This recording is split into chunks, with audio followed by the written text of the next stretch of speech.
Day at 3 o'clock Eastern Time. That can mean just one thing. It's time for the goRIA live stream. I'm Chuck Vela, and as I normally like to do on these Wednesday afternoons is put a spotlight on what's new on goRIA.com.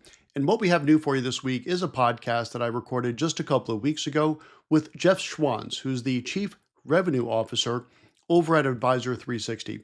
And we talked about a very, very important topic, which is transitioning your book of business to the RIA space. So as you're putting together your game plan for how you're going to go independent, one of the most important things is that transition, right? I know it's a very stressful time for advisors. I've done it myself, right? As I have said a number of times, I'm a breakaway advisor personally. I went RIA about 5 years ago. I had to make my own transition.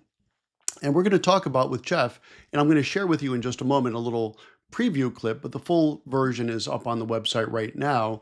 But we talked about how to transition if you're coming from a protocol firm, how to transition if you're coming from a non-protocol firm. You know, spoiler alert, that's a little harder to do, but we share with you some tips on how to make that better and easier, some pitfalls to avoid, and everything else in between. So here's a little taste of what Jeff and I talked about. That next week, I mean, wasn't it like a week after Morgan Stanley left the protocol, then UBS left the protocol? Correct. And now he was kind of hosed, right? He did not want to make that non-protocol transfer. Is it doable? Yes. Is it harder? You bet. So with that said, please continue with that thought. No, exactly. So again, let's make sure that we're walking in this with eyes wide open. Let's be emotionally prepared for it. So broker protocol, right? That's number one. I'd say the next big thing to navigate is Reg SP. So just in short, it's the privacy policies. It's what's going on. You know, when you're joining a new firm, how do you communicate? How do you re-engage with clients? That whole process. And what's interesting to look at and understand, Chuck, is just how do firms interpret the different policies, the privacy policies, slightly different. There's some nuances there. And I'll just give you an example if that's okay. So some have interpreted it to say literally the day that that advisor joins, that they can leverage that client information to start that onboarding process. Others have looked at it and said, you know what? We would actually like that client to give us some signal that they actually want to join the advisor at the new firm.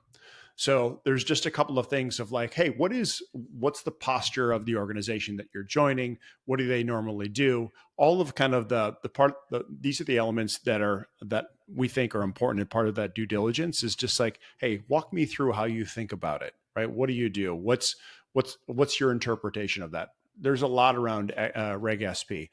Some of the independent firms, if you're duly registered, so you're with FINRA and the SEC, you've got FINRA 2273, you've got to send disclosures within 3 business days. On the RIA side, it's being able to disclose the CRSs. It's just everything is so important too around what's your resignation date, what's your new join date, making sure that's really super crisp and clear what's happening and whatnot. So again, that's just a little taste of what Jeff and I were talking about with regards to transitioning your book to the RIA space.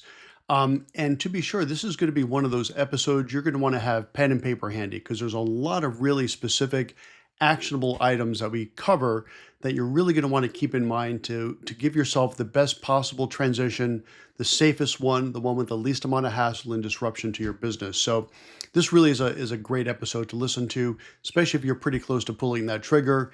Give this a listen. I promise you'll find a few tips that you're going to be glad that you knew about before you actually make your transition. So it's up there right now, live on goRIA.com. So that's it for today. So on behalf of goRIA, fueled by Investment News, I'm Chuck Vela, and I'll see you here next Wednesday at 3 o'clock Eastern Time, he tried to say. Thanks for joining us. Take care.